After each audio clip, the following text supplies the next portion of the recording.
Ya, shalom, saudara-saudaraku yang terkasih dalam Tuhan Yesus Kristus. Puji Tuhan, lagi kita diizinkan Tuhan masuk di dalam bulan baru, bulan Juni ini, tahun 2024.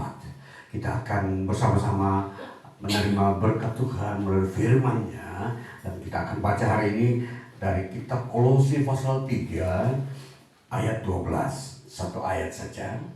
Kitab Kolose pasal 3 ayat 12 bunyinya demikian. Karena itu, sebagai orang-orang pilihan Allah yang dikuduskan dan dikasihinya, kenakanlah belas kasihan, kemurahan, kerendahan hati, kelemah lembutan, dan kesabaran.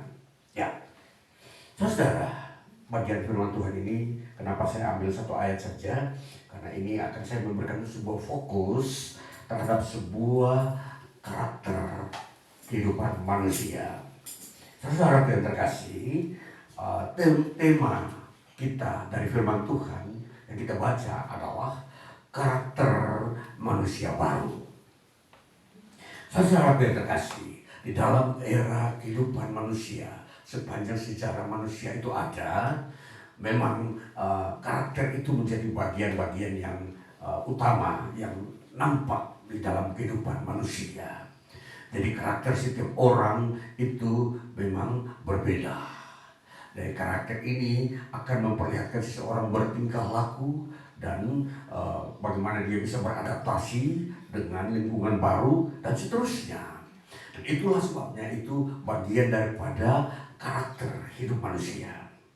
Saudara, kali ini kita akan melihat bagaimana keindahan sebagai manusia ketika dia memiliki sebuah karakter yang memang benar ada di dalam pembaruan yang Tuhan sediakan. Nah, jadi di sini tentunya kenapa kita perlu membahas karakter saudara-saudara? Ya, karena memang disinilah kita selalu bertemu dengan bagaimana tingkah laku manusia yang berbeda. Ya, masing-masing bahkan bangsa atau bahkan suku bangsa, bahkan pribadi-pribadi menampakkan atau menampilkan karakter-karakter mereka. Apa keunggulan atau apa keuntungan daripada kita mengerti karakter saudara-saudara? Dan di sini kita akan masuk di dalam mempelajari karakter itu. Nah, karakter itu, keunggulan yang kita mau melihat adalah dia membentuk kehidupan manusia agar manusia itu mencapai titik klimaksnya menjadi manusia yang berkenan kepada Tuhan. Nah, itulah yang menjadi kepentingannya atau keunggulan daripada kita mengenal karakter. Ya, bagian hidup kita tentunya kita sebelum masuk di dalam mengenal firman Tuhan lebih dalam, bahwa kita tahu kehidupan manusia ini tidak hanya diisi oleh karunia-karunia atau potensi-potensi diri. Ya, contoh, kalau kita melihat potensi diri atau karunia-karunia dalam kehidupan kerohanian, ada seseorang mempunyai karunia atau potensi dia memimpin, ya, dia melayani, dia memberi, dia mendoakan, dia mengajar, dia memberitakan Injil, dia mengadakan penyembuhan-penyembuhan. Dan masih banyak karunia-karunia yang ada di dalam setiap pribadi orang-orang percaya. Itu secara kekristenan. Tetapi ketika kita melihat secara umum yang disebut potensi diri, mana masing-masing mempunyai kemampuan, yaitu mempunyai kemampuan membangun, mempunyai kemampuan untuk mengerti hal-hal yang ada di alam. Nah, masih banyak tentunya semua itu mengiringi dalam setiap orang itu bekerja, menghasilkan sesuatu untuk kehidupan mereka. Nah, itu dari sisi potensi diri. Namun kalau kita melihat kepada karakter, maka karakter ini mempunyai dimensi yang lain, Itu bagaimana dia bersikap, bertingkah laku. Kita mau memahami dulu bagaimana seseorang mempunyai tingkah laku ketika dia ada di tengah lingkungan masyarakat atau lingkungan yang lebih luas. Bagaimana dia berkomunikasi dengan orang yang lain. Itu ada bagian-bagian yang disebut karakter. Nah, jadi antara potensi dan karakter itu memang harus diasah atau diperbaiki agar setiap orang mencapai standar kehidupan manusia di muka bumi. Saudara-saudara, ini kita tidak boleh melalaikan atau menyepelekan karakter. Seseorang boleh mempunyai potensi besar, tapi kalau karakternya buruk, ya itu tidak akan bisa memperlengkapi potensi dirinya. Kalau dia seorang katakanlah pandai, tetapi tahu karakternya apa, suka mengambil barang orang atau suka menjebak orang masuk di dalam sebuah kejahatan, kan tidak baik. Jadi antara potensi dan karakter itu harus dibina atau dibangun dalam setiap orang agar mencapai standarisasi manusia yang berkenan kepada Tuhan. Nah, itulah sebabnya ini saya angkat ini sebagai sebuah pendahuluan bagi kita untuk mengerti bahwa kita kali ini membahas tentang karakter, bukan potensi. Potensi diri setiap orang, semua orang bisa kejar. Semua orang di dunia ini sudah dilatih sejak masa dia masuk dalam dunia pendidikan, sudah dilatih membangun potensi diri. Ya, hanya seseorang yang punya bakat bernyanyi, sepak bola, berbisnis, sebagai seorang pemimpin, sebagai seorang yang bisa mengkoordinir banyak orang, itu potensi-potensi saudara-saudara. Tetapi kali ini kita perlu membahas karakter. Karena sepanjang masa-masa perkembangan dunia, manusia hanya berfokus hanya kepada potensi. Karakter disepelekan, karakter dihilangkan begitu saja, seolah karakter itu tidak penting di dalam kehidupan manusia. Seolah karakter itu tidak selalu dibutuhkan di dalam kemajuan manusia secara peradaban. Kalau dia membangun, katakanlah ekonomi semakin baik, itu peradaban manusia. Tetapi karakternya tidak dibangun. Karakternya dibiarkan hancur rusak, katakan saling memonopoli atau saling menjatuhkan yang lain demi keuntungan pribadi. Nah, itulah karakter saudara-saudara yang memang perlu kita bukakan. Firman Tuhan bukakan, saya sampaikan di hari ini bagi kita, untuk kita memang harus juga memperhatikan karakter, bukan potensi semata. Ya, jadi di sini kita mau melihat bahwa sesungguhnya manusia semakin masuk ke dalam dunia modern yang komprehensif, yang bersifat totalitas. Sebenarnya antara potensi dan karakter itulah yang menjadi ukurannya. Bahwa potensinya baik, karakternya juga harus baik. Nah, di sini saudara-saudara kita mau bahas supaya kita tidak berat sebelah. Kita tidak pincang berjalan hanya menggunakan potensi, lalu karakter ini lumpuh. Bayangkan saudara-saudara, kalau seseorang berjalan hanya dengan satu kaki, apa yang terjadi? Tidak enak dipandangnya. Dan sama, ketika manusia seseorang hanya mempunyai potensi diri, tapi karakter dia tidak punya, dia kelihatannya kurang sempurna dan tidak indah kelihatannya. Dan banyak mengecewakan. Ya. Banyak orang tampil dengan potensi diri, dia seorang pemimpin yang hebat, bisa saja dia presiden, bisa saja dia tokoh-tokoh politik. Orang mengagumi kepandaiannya. Tetapi ketika melihat karakternya, dia begitu gampang menendang orang lain jatuh dan membiarkan tergeletak dan tidak mau diperbaiki. Itu karakternya buruk. Itulah sebabnya perlu ada proses atau perhatian kita untuk memperhatikan bahwa karakter itu sangat penting untuk memperlengkapi seseorang yang memiliki potensi. Nah, ini sebabnya, itulah sebabnya saya sampaikan hari ini karakter manusia baru.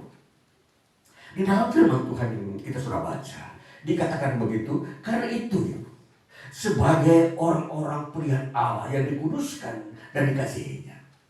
Karena itu dikatakan, untuk sebelum kita masuk dalam dunia karakter, diberikan sebuah wawasan yang dikatakan di situ, dikatakan oleh Rasul Paulus, karena itu sebagai orang-orang pilihan Allah. Ya.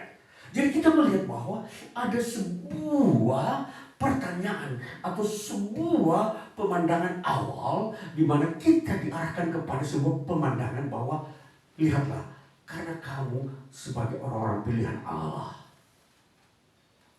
kenakanlah, dikatakan kenakanlah belas kasihan. Nah, itu kita melihat dulu, karakter itu sangat dibutuhkan karena kita sudah mendapatkan potensi. Potensi itu adalah pemberian Tuhan di dalam pribadi kita ketika kita berupaya mengejarnya, mendapatkannya. Nah, setelah kita mendapatkan potensi-potensi dari Tuhan melalui upaya kita yang terus berjuang meminta dan memohon anugerah Tuhan, maka dikatakan karena itu kenakanlah belas kasihan. Nah, inilah karakter saudara-saudara yang dibahas di sini, karakter manusia baru. Baik saudara-saudara, saya akan mau menjelaskan kepada kita bagaimana betapa pentingnya karakter itu. Ya, karakter itu sebagai sebuah tuntutan Tuhan kepada setiap orang yang telah menerima potensi-potensi di dalam dirinya. Orang-orang yang telah menerima berkat-berkat. Maka potensi itu kalau kita gambarkan dalam bentuk satu paket rohani disebut berkat. Ya. Jadi berkat itu potensi diri yang telah kita terima dari Tuhan dan sudah kita gunakan untuk kehidupan kita. Kita berhasil, kita bekerja dan mendapatkan kekayaan-kekayaan di dunia ini. Itulah disebut potensi yang Tuhan berikan. Tuhan telah berikan. Ya.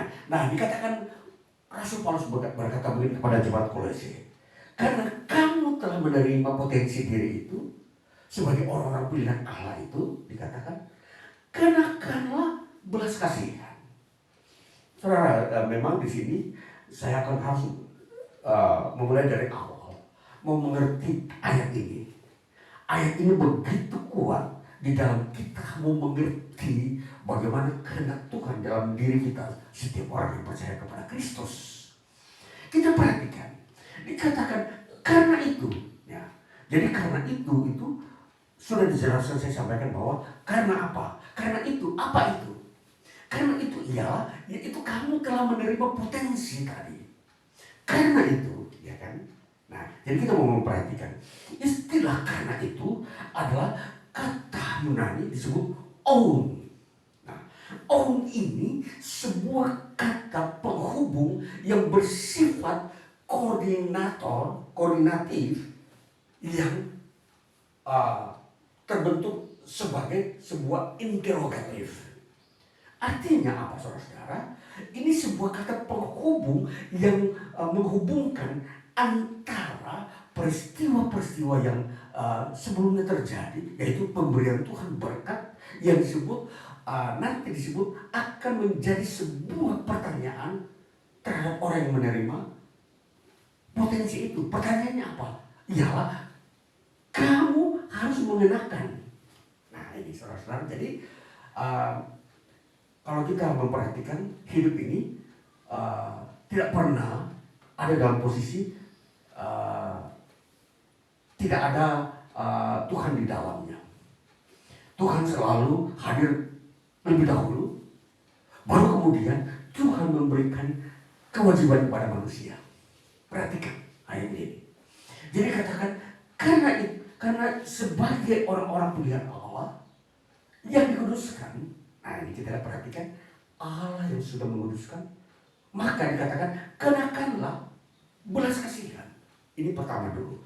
Berarti manusia dituntut oleh Tuhan kewajiban. Sebuah interrogatif bahwa Tuhan mempertanyakan apa yang kamu telah terima dan kamu harus bertanggung jawab terhadap apa yang kamu telah terima. Maka dengan sebuah pikiran matematik begini, ketika kita menerima dari Tuhan, maka kita wajib melakukan apa yang Tuhan perintahkan. Jadi dia ada sebuah saluran yang mengalir. Dia tidak berhenti di sini. Karena berkat Tuhan tidak berhenti di sini. Tapi dia harus mengalir untuk melakukan sebuah tanggung jawab, kewajiban. Nah, inilah yang disebut karakter, saudara-saudara. Ketika kita berekspresi mengeluarkan sesuatu dari dalam diri kita kepada orang lain dan lingkungan, maka di situ keluar dari dalam diri kita karakter. Nah, inilah yang kita mau sampai pada titik pemahaman tentang karakter manusia baru. Nah, selanjutnya saya membawa kita kepada perkara-perkara yang berikutnya untuk memahami bagaimana sebuah perintah yang Paulus lakukan itu untuk disampaikan kepada setiap orang percaya agar harus melakukan, bukan meniadakan. Jadi tidak ada pilihan lain. Maka itu menjadi kewajiban, bukan alternatif. Jadi kewajiban adalah sebuah ketentuan yang tidak bisa ditawar-tawar. Nah, itulah yang menghasilkan karakter, saudara. Nah, jadi karakter manusia baru itu lahir daripada tuntutan dan perintah Tuhan untuk hidup sesuai dengan perintah itu. Maka itu melahirkan karakter. Maka di sini, saudara-saudara, kita belajar bagaimana menjadi manusia baru berkenan kepada Tuhan itu ada garis-garisnya. Ada sebuah aturan-aturan supaya kita melakukannya agar kita sesuai dengan ukuran itu. Dan itulah yang disebut kita berkenan kepada Tuhan. Ya, jadi tentunya kita melihat banyak orang di dunia ini mau mencari alat ukur bagaimana dia berkenan kepada Tuhan. Ya, mereka mau bertanya kepada siapa? Barangkali mungkin bertanya kepada rohaniawan bahwa menurut kamu, penilaian kamu terhadap saya, apakah saya berkenan kepada Tuhan? Ya, ini tentunya sesuatu sikap yang kurang tepat. Karena apa? Karena Alkitab firman Tuhan sudah menyediakan alat ukur bagaimana seseorang berkenan kepada Tuhan. Maka dikatakan tadi, karakter itulah menjadi alat ukur. Karakter yang keluar dari dalam diri kita itulah alat ukur yang menyatakan bahwa kita itu berkenan kepada Tuhan. Ini, saudara, yang kita harus mengerti tentang bagaimana iman Kristen itu menjelaskan kepada setiap individu bahwa engkau berkenan kepada Tuhan atau tidak. Nah, itu, saudara. Kembali, sebelum saya menjelaskan lebih lanjut, saya ingin memberikan sebuah kalimat yang harus membawa kita kepada sebuah batu loncatan untuk memikirkan sebuah pikiran-pikiran kehidupan yang berkenan kepada Tuhan.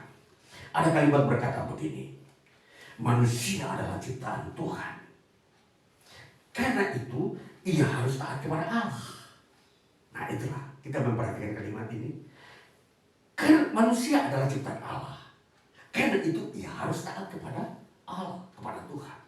Nah, itulah sebabnya hubungannya sama dengan ayat ini. Manusia telah menerima potensi diri. Karena itu ia harus mengenakan karakter diri. Itulah yang disebut kalimat penghubung koordinatif dan interrogatif. Itu maksudnya seperti itu bentuk kalimatnya. Kamu telah menerima potensi diri, bukan titik. Karena itu kamu harus mengenakan karakter diri, karakter manusia baru, karakter yang Tuhan beri. Jadi itu ya. Jadi kita melihat bagaimana hubungan antara Tuhan dan manusia itu seperti itu. Tuhan bekerja lebih dulu. Baru karena itu, karena Tuhan sudah bekerja, kamu harus tunduk kepada Tuhan. Nah, inilah yang kita membawa konsep ini kepada kita sebagai manusia di bumi ini untuk mengerti kita berkenan kepada Tuhan. Kemudian kita memperhatikan hal-hal yang seperti ini kita melihat ada unsur di mana ada doktrin sebagai kehidupan Kristen. Ini sebuah doktrin, saudara-saudara. Doktrin apa itu doktrin? Artinya doktrin adalah sebuah pengejaran yang harus dilakukan, tidak bisa ditolak atau dikurangi potensinya atau kualitasnya. Jadi doktrin itu adalah sebuah ajaran ketetapan yang tidak boleh berubah. Itu doktrin, saudara-saudara. Makanya doktrin dalam kekristenan ada dua jenis doktrin. Doktrin tentang pengenalan kita bahwa Tuhan itu adalah Allah yang menciptakan langit dan bumi, dan Allah yang mengampuni dosa dan yang datang kepada manusia di dunia ini, dan di dalam Yesus Kristus dia datang untuk menyelamatkan manusia, dan kemudian di dalam kuasa Roh Kudus menyelesaikan semua itu. Itu doktrin secara pemahaman kita tentang Tuhan. Itu doktrin. Sedangkan doktrin dalam kehidupan sehari-hari, ini pun doktrin. Kenakanlah belas kasihan, itu doktrin di dalam karakter, tidak bisa dirubah. Jadi semua orang percaya, yang percaya yang diampuni dosanya oleh Allah dalam Yesus Kristus, doktrinnya adalah pertama, belas kasihan. kenakanlah belas kasihan. Kedua, dikatakan kemurahan. Ketiga, kerendahan hati. Keempat, kelemah lembutan. Kelima, kesabaran. Saudara, ini doktrin mengenai karakter manusia baru. Tidak boleh ada yang mengurangi satu poin pun, tidak boleh. Jadi inilah karakter manusia baru yang ditampilkan dan yang ditetapkan sebagai doktrin kehidupan Kristen. Jadi saudara, kalau kita mau membawa hidup kita agar sesuai dengan berkenan kepada Tuhan, inilah doktrinnya. Perhatikan, ini ukurannya. Katakanlah seperti itu. Ukuran itu kalau kita pakai dalam kehidupan sehari-hari, itu disebut ukuran.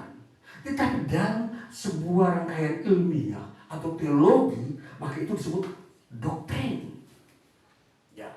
Jadi tentunya kalau kita mendengar istilah-istilah ini, tentunya mungkin ada yang merasa sesuatu yang belum mengena. Tetapi dari sisi penggunaan, pemanfaatan itu sama. Doktrin dan ukuran itu adalah sesuatu yang ekvivalen, sesuatu yang bersesuaian, sama maknanya. Jadi alat ukur untuk mengukur dan doktrin itu adalah dua hal yang sama. Maka kita sering pakai istilah doktrin tentang pemahaman kita tentang Allah seperti ini di dalam kekristenan. Doktrin tentang kehidupan Kristen seperti ini. Maka kalau disebut doktrin, maka kalau kita pergi ke gereja, seharusnya kita menemukan satu, umatnya mempunyai belas kasihan. Dua, dia mempunyai karakter kemurahan. Tiga, dia mempunyai sifat rendah hati. Empat, dia mempunyai tingkah laku kelemah lembutan. Lima, dia mempunyai pola hidup kesabaran. Itu doktrin, saudara.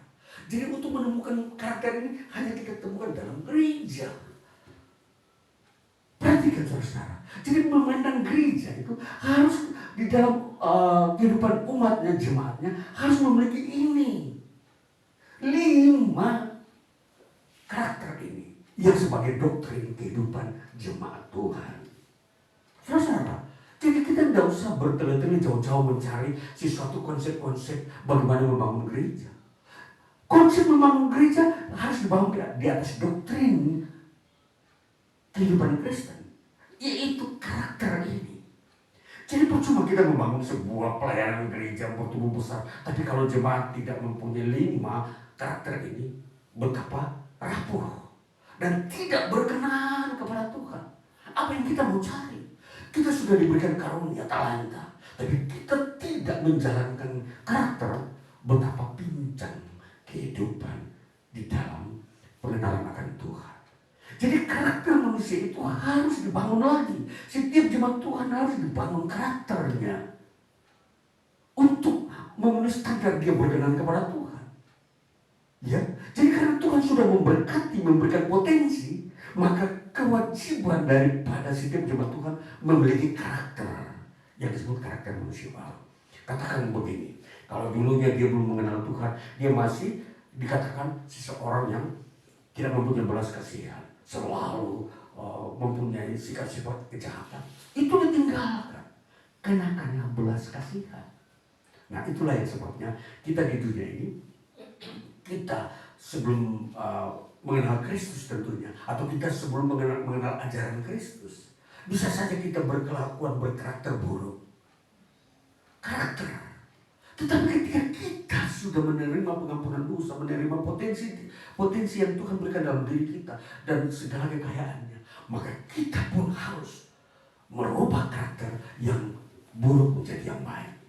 Maka ukuran untuk mendapatkan karakter yang baik ini 5 yang disajikan oleh Rasul Paulus dalam kitab Kolose pasal 3 ayat 12 ini. Kenakanlah belas kasihan, kenakanlah kemurahan, kenakanlah rendah hati, kelemah lembutan dan kesabaran. Itu karakter.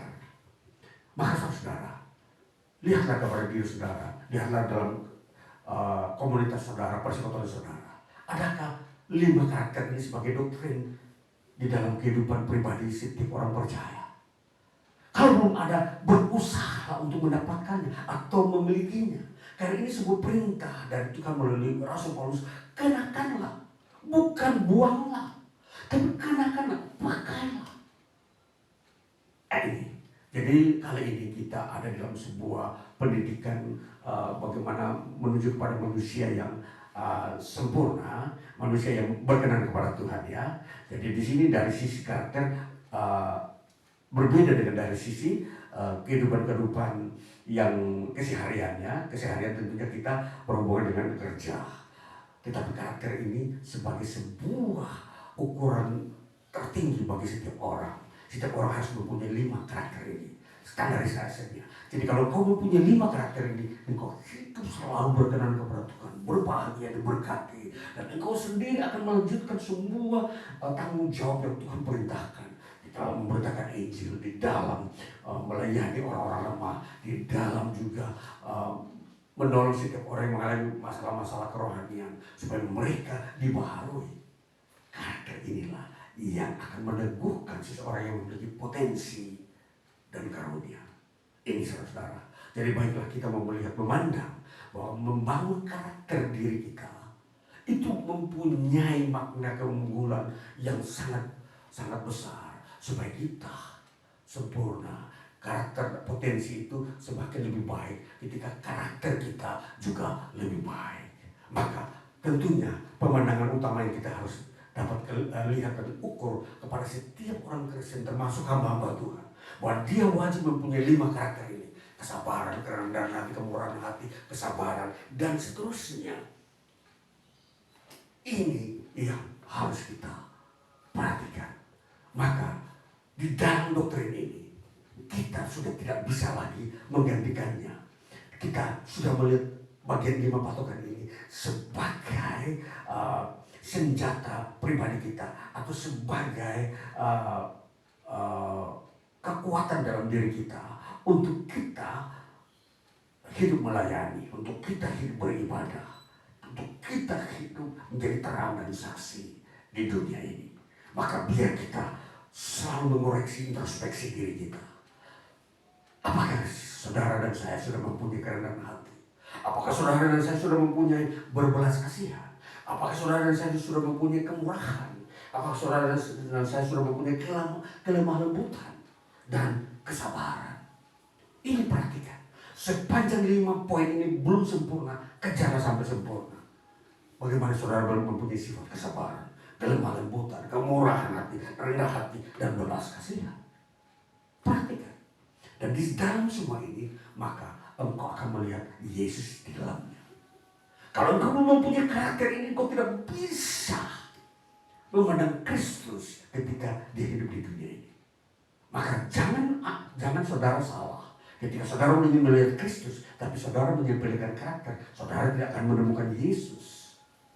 Perhatikan, jadi Tuhan mau membangun kita supaya kita dapat memandang wajah Tuhan.